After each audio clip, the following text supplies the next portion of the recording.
Well, how's everyone doing today? This is Bob Gums with the Concerned Forum, and let's always remember the truth matters.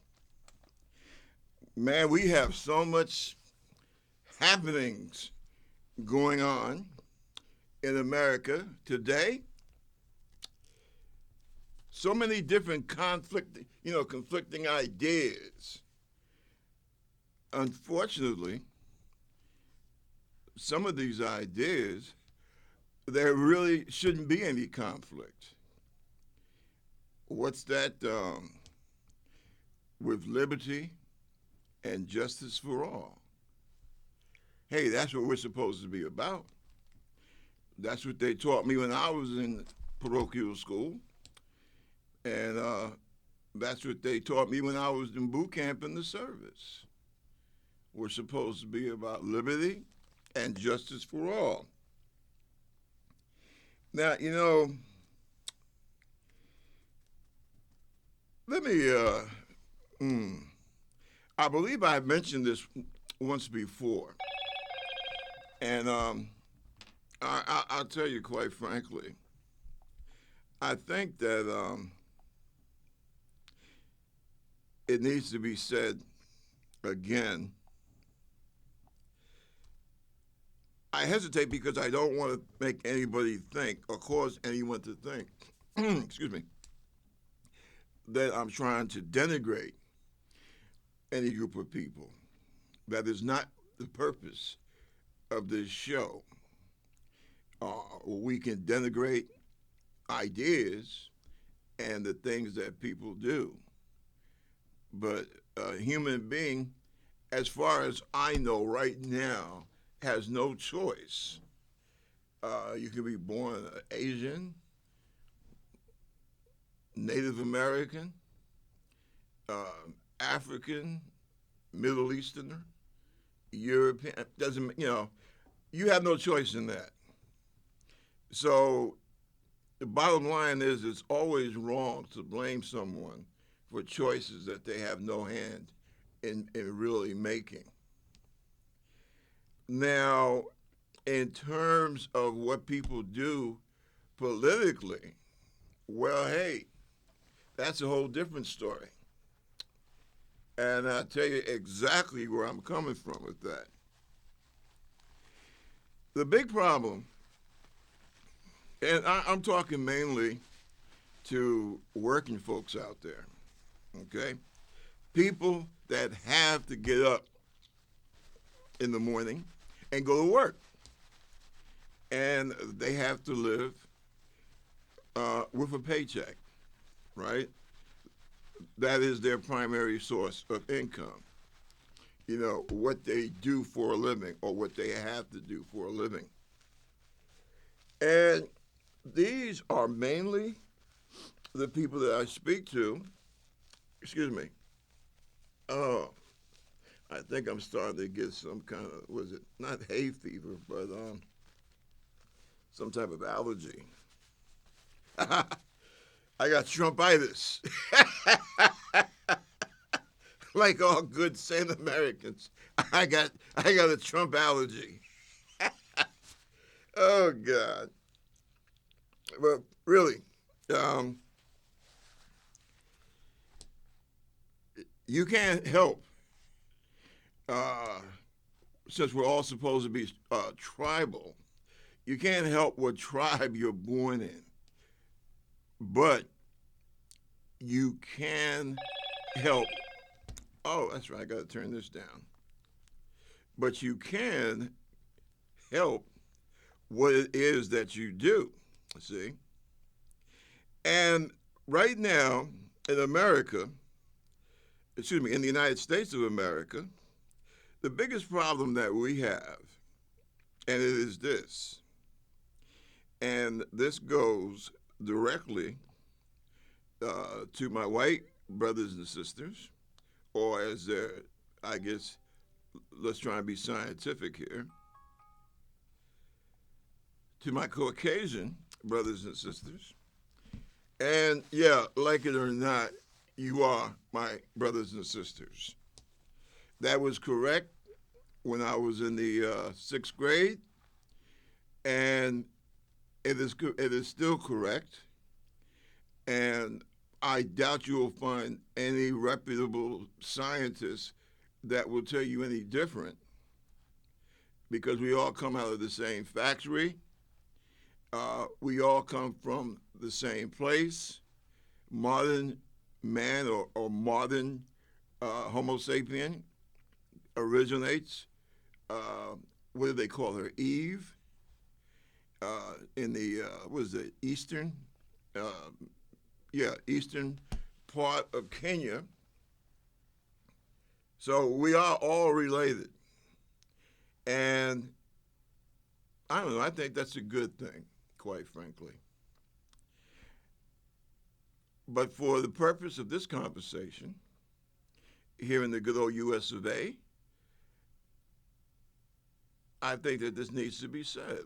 What has happened is that one particular party, especially over the last 40 years or so, uh, they have been using race as a way to motivate their so-called base, right? Now, I know that people of color are usually the ones accused of playing the race card. Well, quite frankly, that's BS. All right, that's nonsense. Um, when the Chinese community is up in arms, when the Chinese American community is up in arms because one of their members had been attacked, brutally attacked, and they really kick up sand about it, as they rightfully should, are they playing the race card? No. What they're doing is they're saying, hey, people that look like me and have my features are being attacked for for no reason. And that's the same thing with the African American community, with the African community, with the Afro Caribbean community, okay, with the Native American community. People, when they are afflicted, they cry out. Remember your Shakespeare. If you strike me, will I not cry out? If you cut me, will I not bleed? Well, that's the same thing when we talk about race in America. And unfortunately, what some members of the Republican Party have been doing since the late 60s, going into the 70s and onward, uh, they have been using our white American brothers and sisters as a cudgel to keep us all back, to keep all working class people back, right? And see, unfortunately, what too many people in this country have failed to grasp, but they're starting to, though. They are starting to. But what I'm referring to is the fact that we have a cruddy society. Don't fire off the handle. America has done some great things in history. Okay, uh, the Civil War, for example. I mean, that was a war that was basically fought against the human bondage system, and that is, my God, that is a great thing. See, but unfortunately, the things on the sidelines, which are so important, workers' rights, the labor movement, uh, things of that nature, uh, they have, you know, you have certain powers that be, put it that way, that have always tried to suppress that. And they find the way to do that is to, excuse me,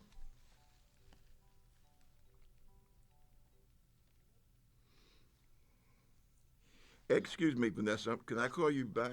I'm on the air right I just now. want to. I just want to tell you one thing. I just want to ask you one thing. Are you working next week? Yes, I am. Okay, so you have to put your time in before 7 p.m. today. It's a March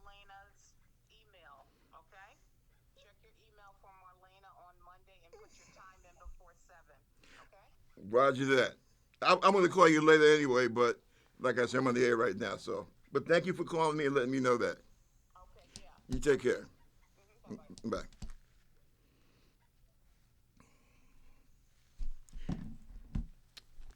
But as I was saying, uh, you cannot and we cannot allow these, how should I say, for example, Walmart, all your big corporate people.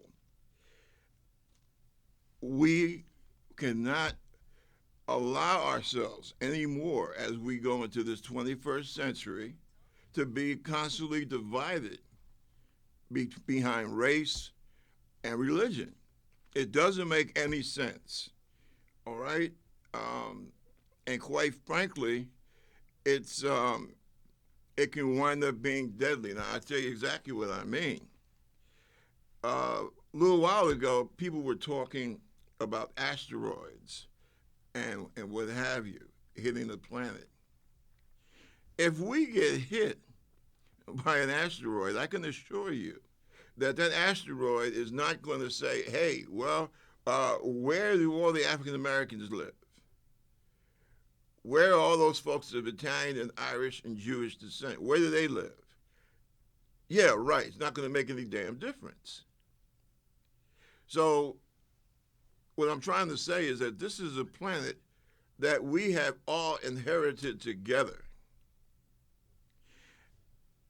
You know, instead of talking about race, the way that we talk about it in this country, why doesn't somebody talk about how many jobs uh, that are out there now that are going to be gone in 5 years?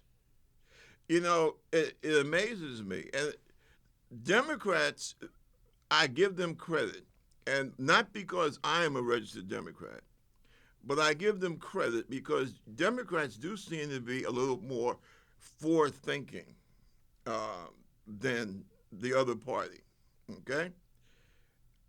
For various reasons. But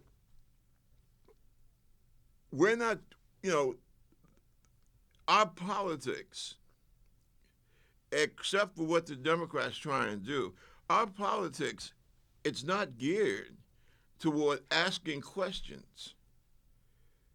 You want everybody to be, yeah, let veterans go for being truck drivers or something of that nature, right? Well, it's my understanding that in about 5 to 8 years, trucks are going to be run automatically, computerized. So basically, you are setting people up for things that are not going to be around in another 5 to 10 years. But they don't talk about that. The Republicans don't talk about that. Biden came up with a good idea: build it back better. And excuse me, the Republicans and two extremely wayward Democrats. You know who I'm talking about. The one from the second, yeah, I think the second poorest state in the union, and the other one from where the hell is she from? Oregon or Washington State? Sienna or Cinema, whatever her name is. You know, look where they get their money from. Right now, they get much more money from Republicans than from Democrats. That's my understanding. And we can see why. Because they didn't vote. They don't think that black people or Hispanic people or elderly people or handicapped people should have the right to vote. Don't hand me this crap about, oh, well, we don't want to get rid of the filibuster because that's a sacred part of our institutions. A, no, it's not. B, filibuster has been used 95% of the time to fight any measure dealing with civil rights. So, why anyone, especially a Democrat, but why anyone, any elected American, would feel that something that's used to hold back American civil rights, um, why is that a good thing? But see, that is the issue. Republicans want to bury something. They want to get rid of an idea that they don't like. So what do? They attach it and they color it. They color it dark. All right. In other words, oh well, this is just another like civil rights thing. You know, this is a part of the black movement or the women's movement, and that's how they stomp on things. So now you're arguing about sex and color. And meanwhile, the thing that needs to be talked about, you're not talking about it. I think that abortion is a good example, right? Because that's been painted as, oh, well, this is just about those damn godless liberals. Never mind the fact that these so-called abortion clinics, and I do say so-called because in many parts of this country, the abortion clinic is the only way that working class women can get any kind of, come close to getting any decent health care. But you don't argue about the lack of hospitals in rural Appalachia or the lack of doctors in rural Appalachia.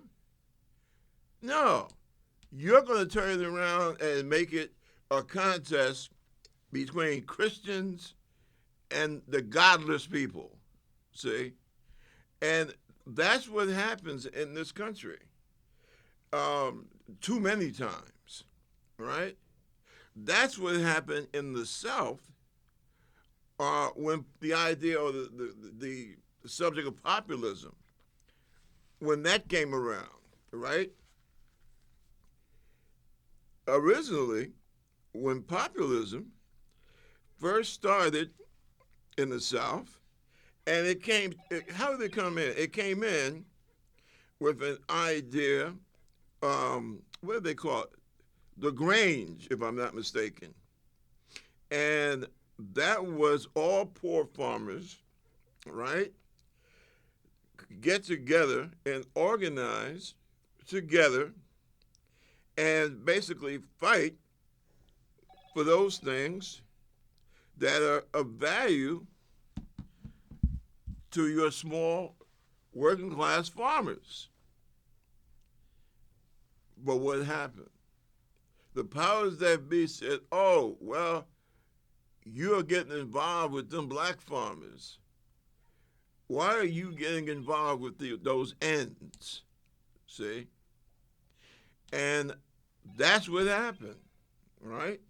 Now, you know, in the 1930s, in the early 30s, during the heights of the Great Depression, in the North and Upper Midwest, you had a lot of the unions. That's when they really began organizing among black factory workers, Ford Motor plants, you know, places like that.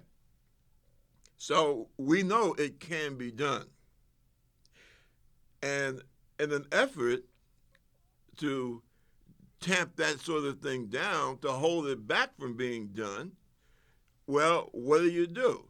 You go ahead and you turn it into a racial thing. See, that's playing the race card. And that's something that people in this country, they need to be aware of. Now, something else, because I jotted a few things down here.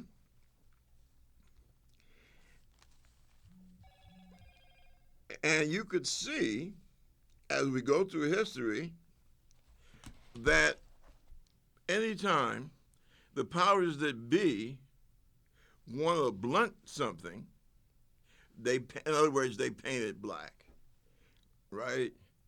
And that way they can be assured that that particular thing that they're trying to smack down will lose the support of white working class people. And that's one of the problems that we have here in America. Now, the Democrats had a pretty good run from 1932 really up until 1937. And you have to ask yourself, why is that? Well, that came about because of the fact that, as I said, the whole race card thing. It was the same folks that used to run the old Democratic Party. I mean, before FDR, and they were able to migrate with the help of people like Richard Nixon uh, into the Republican Party.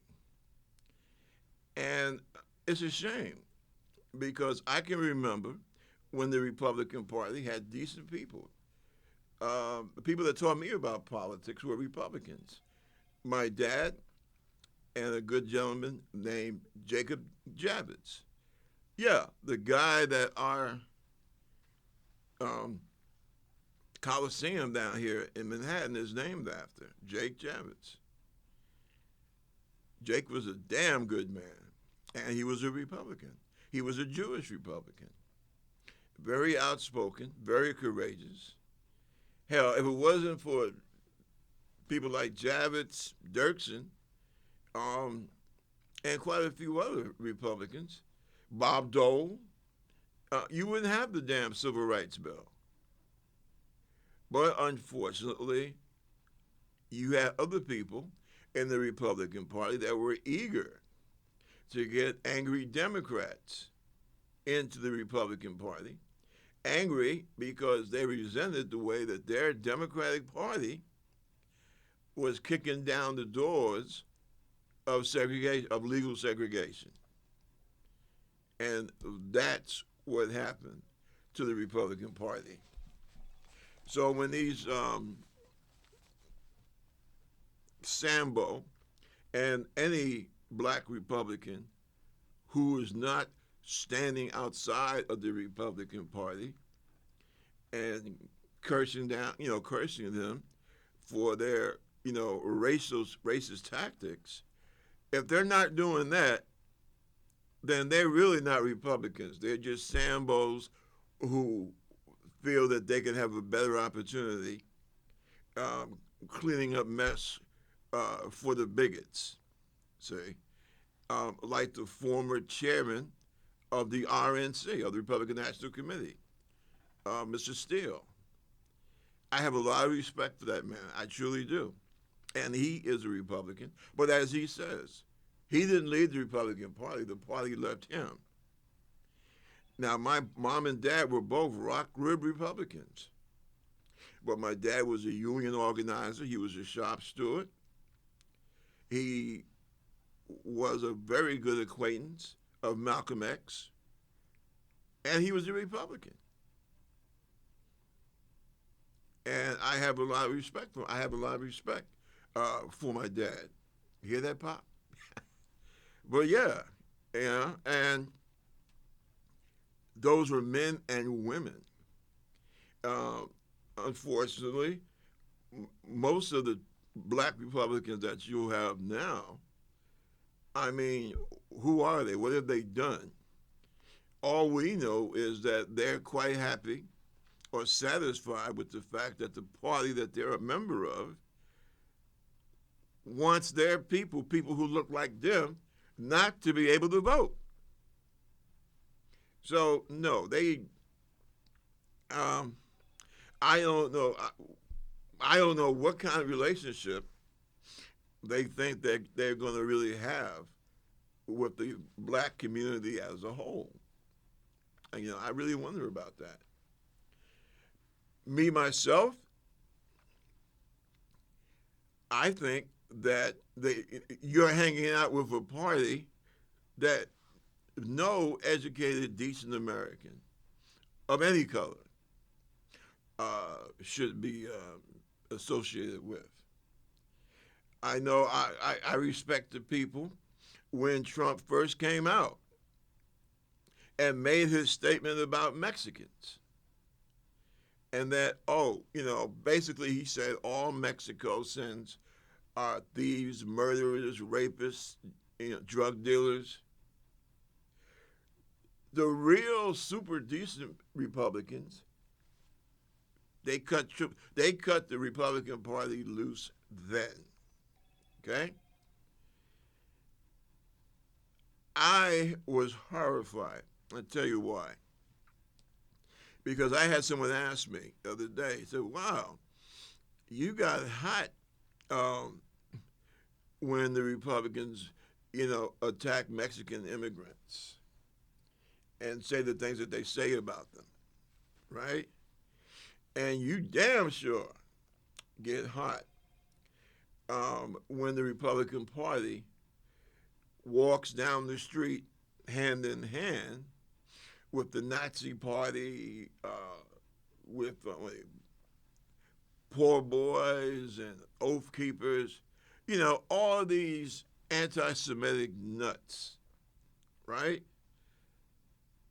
You know why? I'll tell you. Because I have found, and human beings are not perfect. All right, we all know that. If we don't know that, then we should. All right.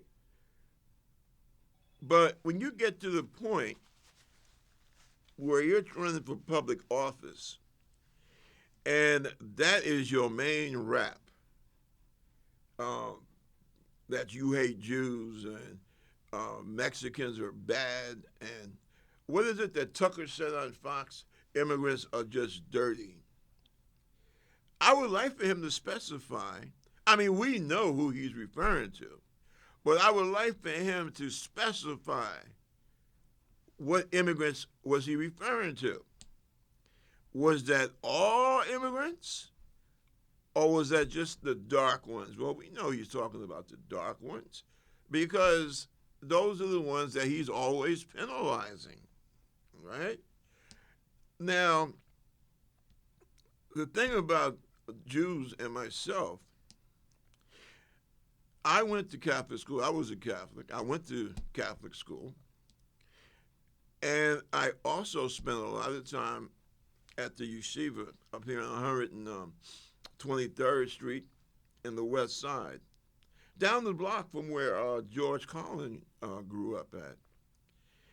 That's what I meant when I said, I think it was last week when I was talking about uh, my friend George Carlin. Well, actually, his mother was really the friend because Colin's mom and my mom, they were buddies. How that happened? My mom was a school crossing guard right up there on 123rd in Amsterdam, see. And you walk past that and you have the, Jewish yeshiva um, building there. And I also attended Riverside Church. So I'm one of the only kids that, well, maybe not knowing people, but I was into two religions at the same time. Sometimes I would go to Riverside Church, and they in turn would take us over to the yeshiva to learn about other religious cultures. And I always made sure I went to Mass, if not on Saturday, then on Sunday. See, I also sang in the church choir for Riverside Church. And you go by there, there's this picture of me. I used to go on TV with him and everything. So the idea of hating people because of their religion, well, that was a big turnoff. That will always be a turnoff for me. And as I got older and studied, I came to notice something. My thing has always been history. All right, that's what I got my degree in. I hope I'm going to get a master's in it eventually. I was working on it, but things happen. But Historically, anytime you're going to have trouble in your society, right? I hate to say this, and I don't mean to put my Jewish brethren in an uncomfortable position, but historically, in the Western world, when a society is going, super right wing, uh, racist, what have you, who do they go after first? Well, women. Well, yeah and no on the women thing because women have always been kept down. It really isn't until lately here, the last maybe 80 years or so, 100 years, that women have had a chance in most Western countries to at least be able to breathe a little freely as opposed to the Middle Ages. But the Jews, they are like a weather vane. Because if your society is going down the crapper, they always attack the Jews first. That is a sure sign that something is wrong. And a lot of it is from that filthy BS, that Christ killer thing, which really pisses me off because nothing could be further from the truth. But that's, I believe, uh, as we go into the Middle Ages, that's what really started this madness off in the first place. And that is so scary. And that's why when I see Jews being harassed or Jews being attacked in any shape or form, I'm always one of the ones that stick my neck out because I know what's coming. You think I'm lying? Remember Charlottesville? What were they chanting in Charlottesville? The Jews shall not replace us. And then, of course, you have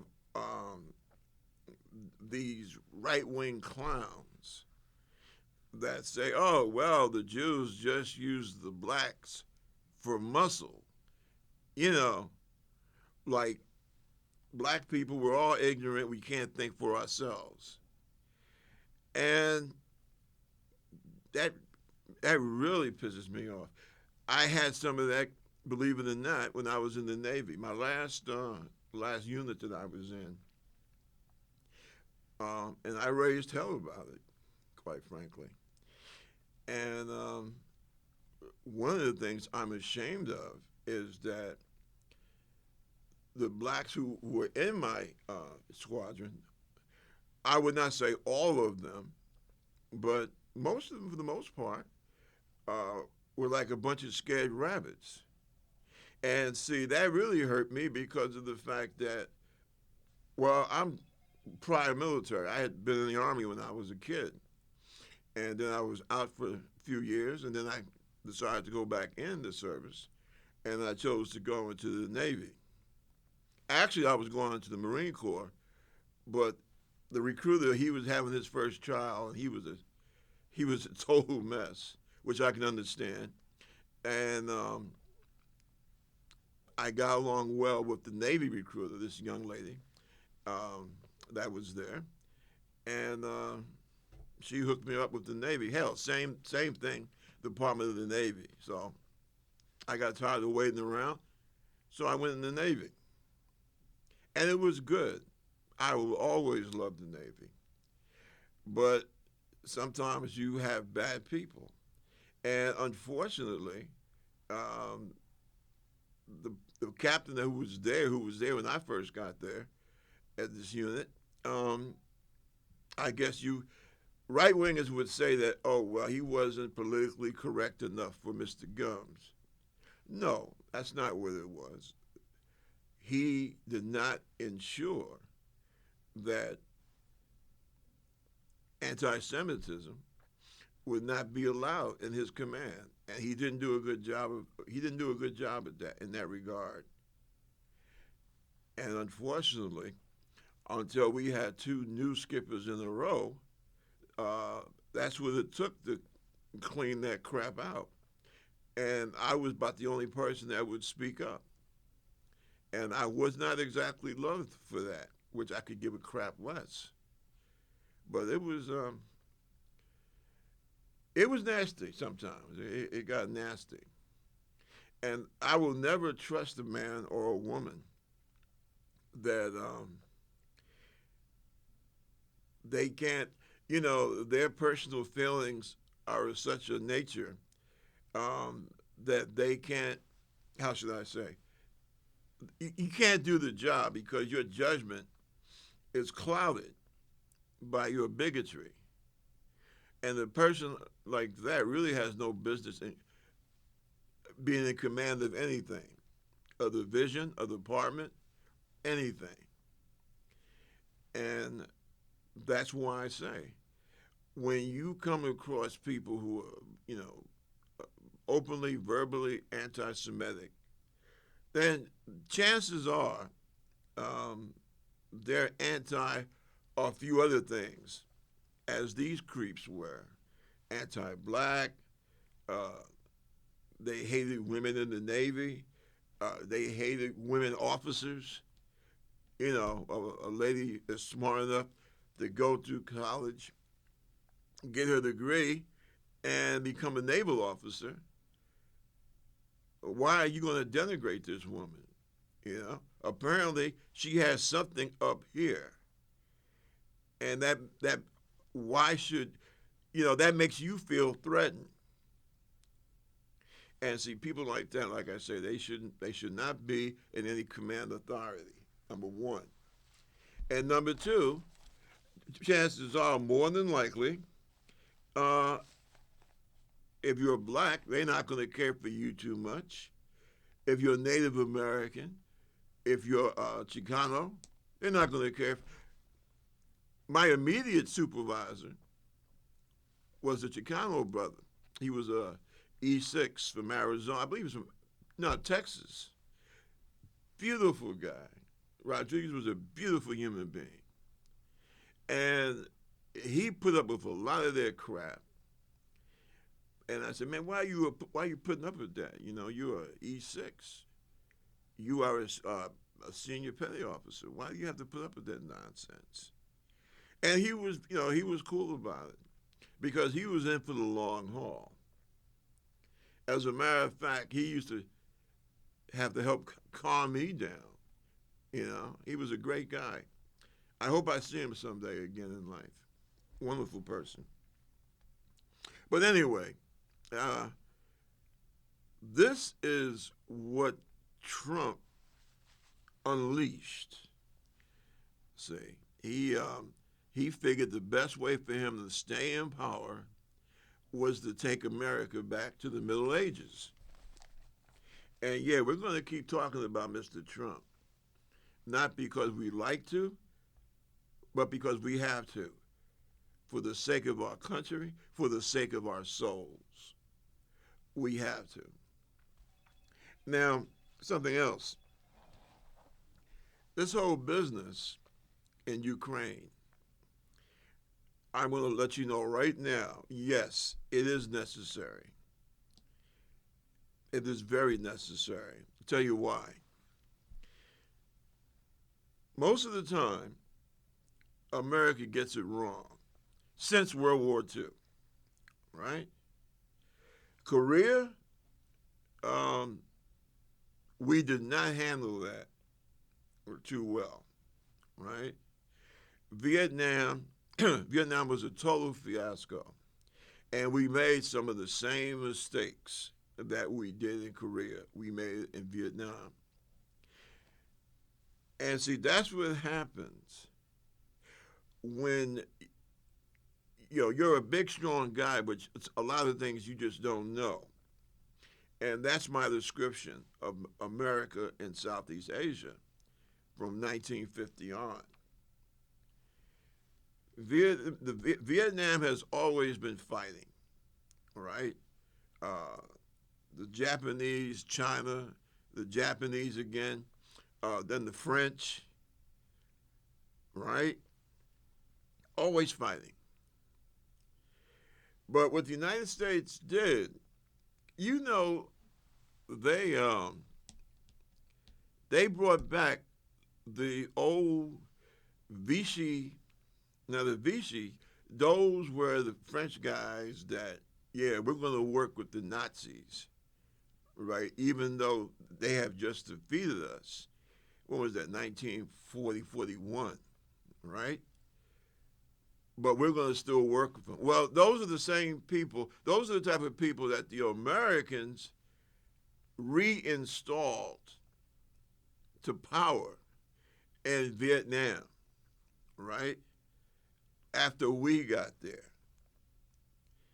And I don't think Americans ever really understood that those people, Ho Chi Minh and a whole bunch, basically all they wanted was their freedom and independence. We got it wrong, people.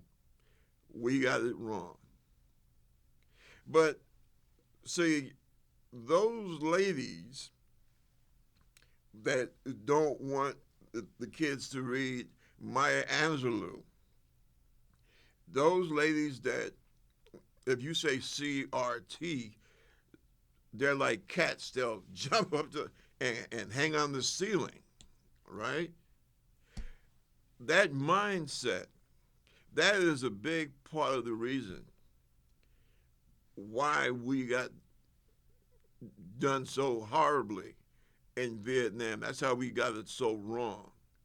Because how in the hell, if you cannot understand what happened, not only in your own backyard, but on your front porch, if you don't understand your history, how in the hell do you think you're going to travel 20 zillion miles to somebody else's crib and try and understand theirs? See, that's another reason why learning about other people and their story, that's why it's so important. Listen, like it or not, we are an empire, okay? Militarily, and for right now, economically, um, music and arts, we have continued to carry on what the British started with the English speaking empire, right? So that's us. By default, it's us. Now, if that is the role that you have inherited, then you damn well better know your lines. Okay? If you're going to do Shakespeare, you better know your lines. If you're going to be a world power, then you better know your lines. You better know your business. That's one of the reasons why in the 50s and going into the 60s, that's why the whole civil rights thing came of age. And that's why um, both the Democratic and Republican Party at that time said, yeah, abolishing legal segregation is the way to go.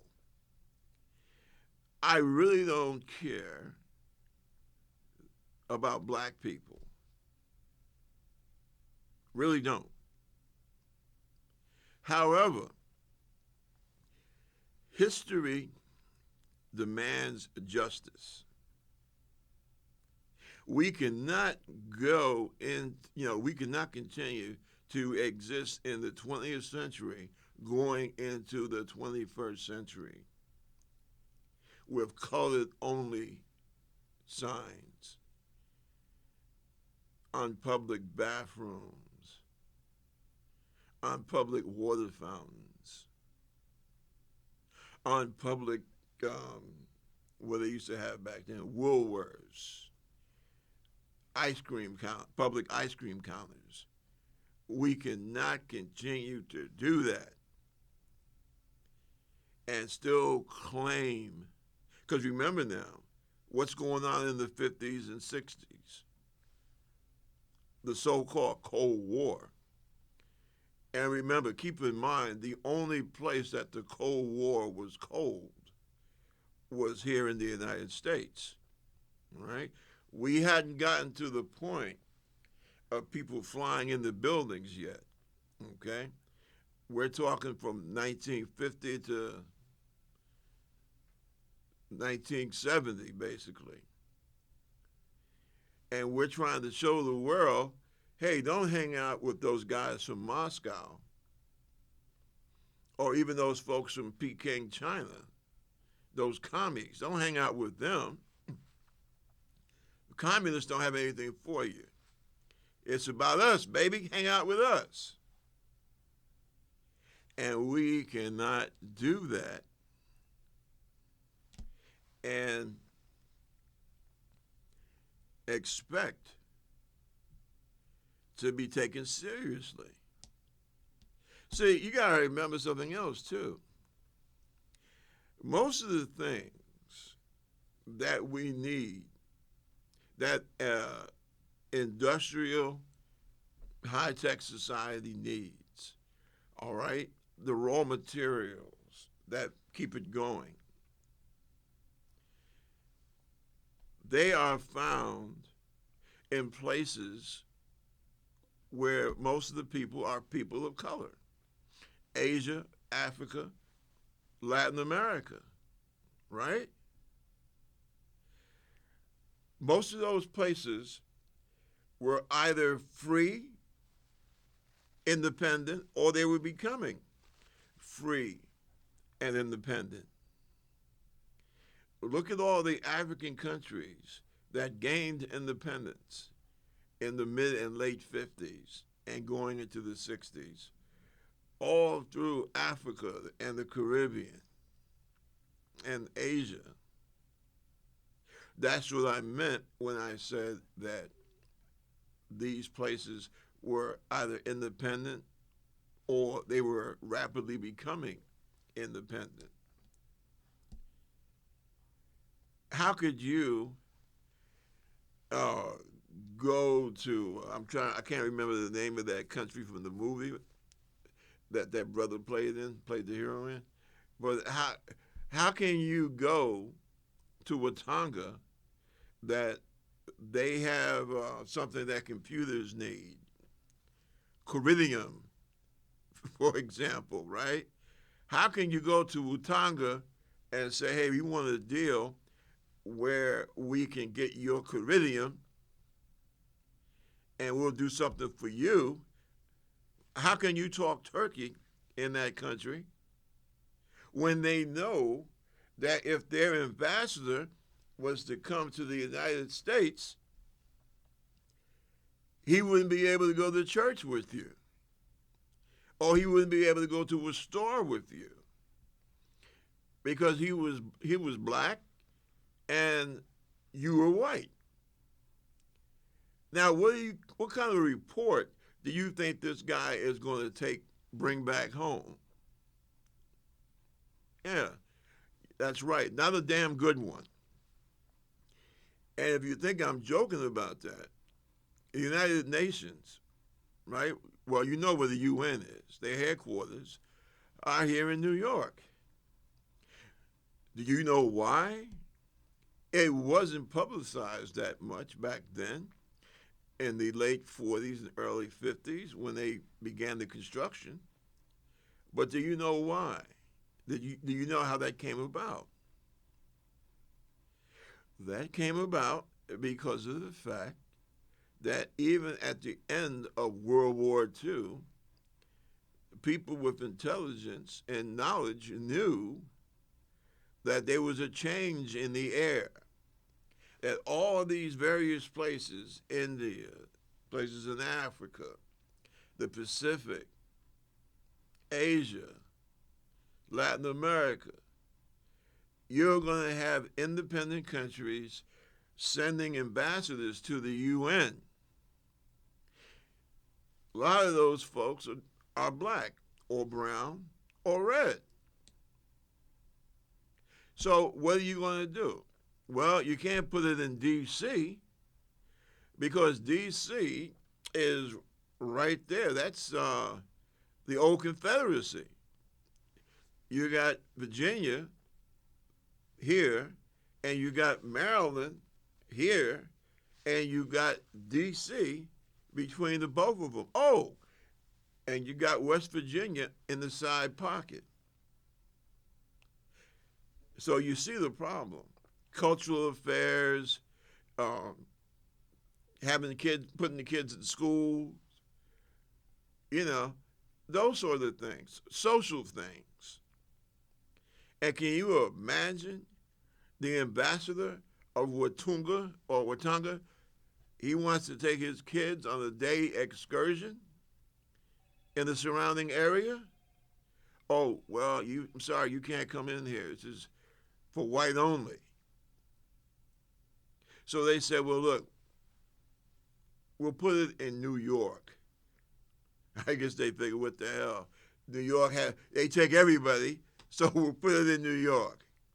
And that's exactly what they did. That is exactly what they did.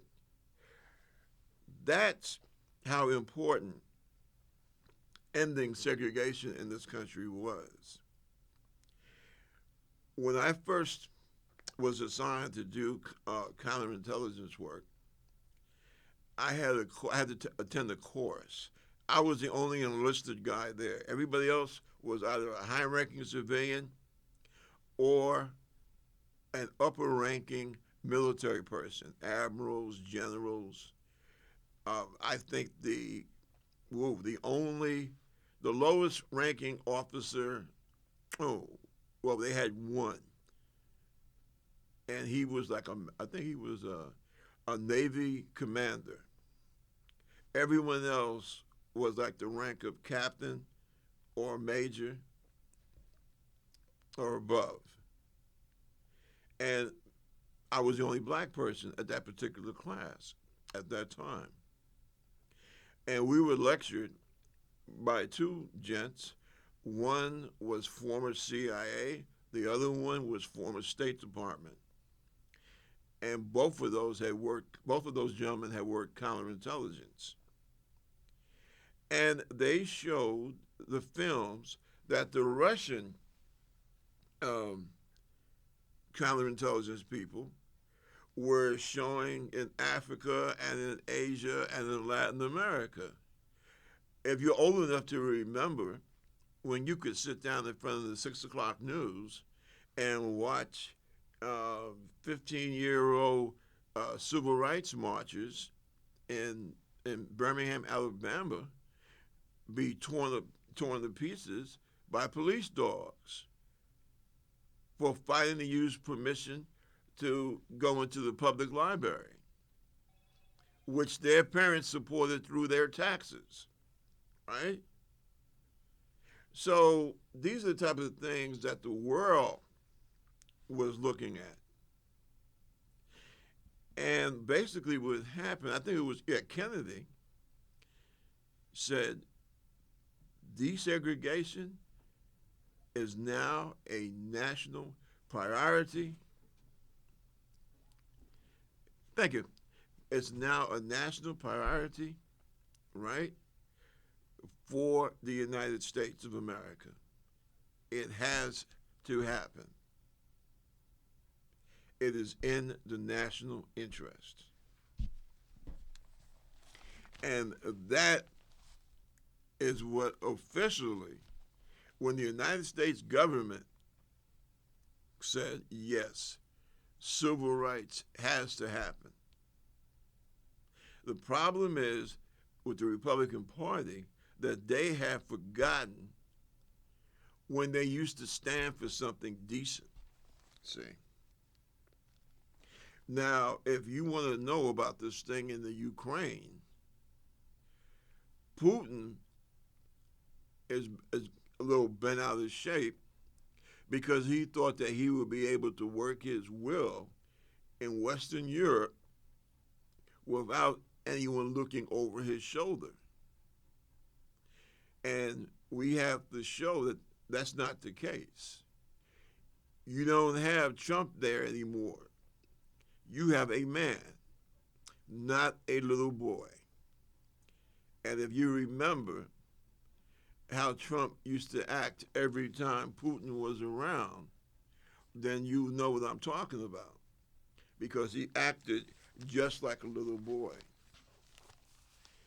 And I disagree with Nancy Pelosi on a few things, but one thing she is right about. The time of the first impeachment, when she said that all this stuff going on, if you look at it, the world will eventually find out.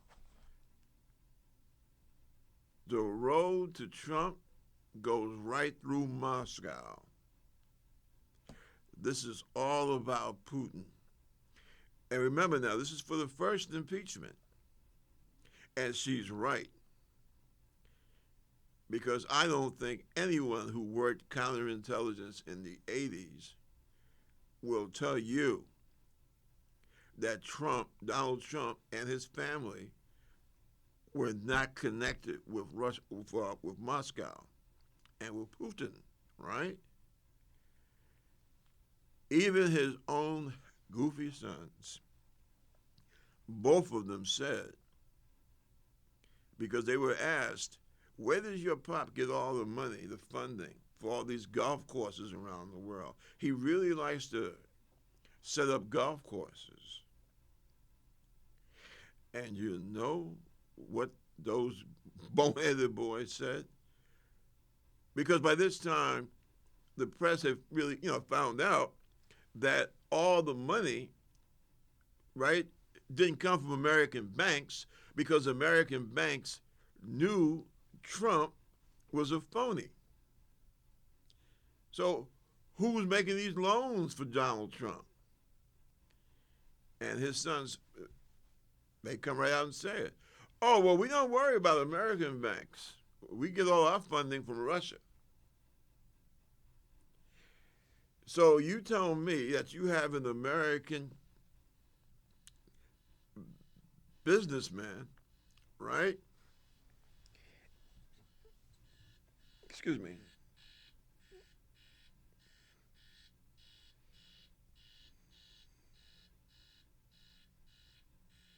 I have the devil's own time trying to turn this thing off.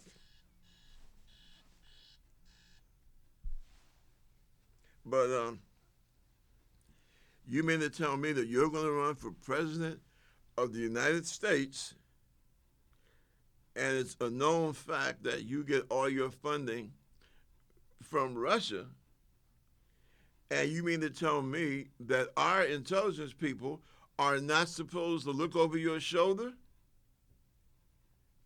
You must be out of your damn mind. Seriously, no government in the world, democratic, any type of government, will know that you're getting most of your money from an adversary of the country of your country, and people are not going to be curious. So all this nonsense about Hillary Clinton, it's just that. And see, this is one of the, this is what really ticks me off about people, because we forget so easy. Or put it this way,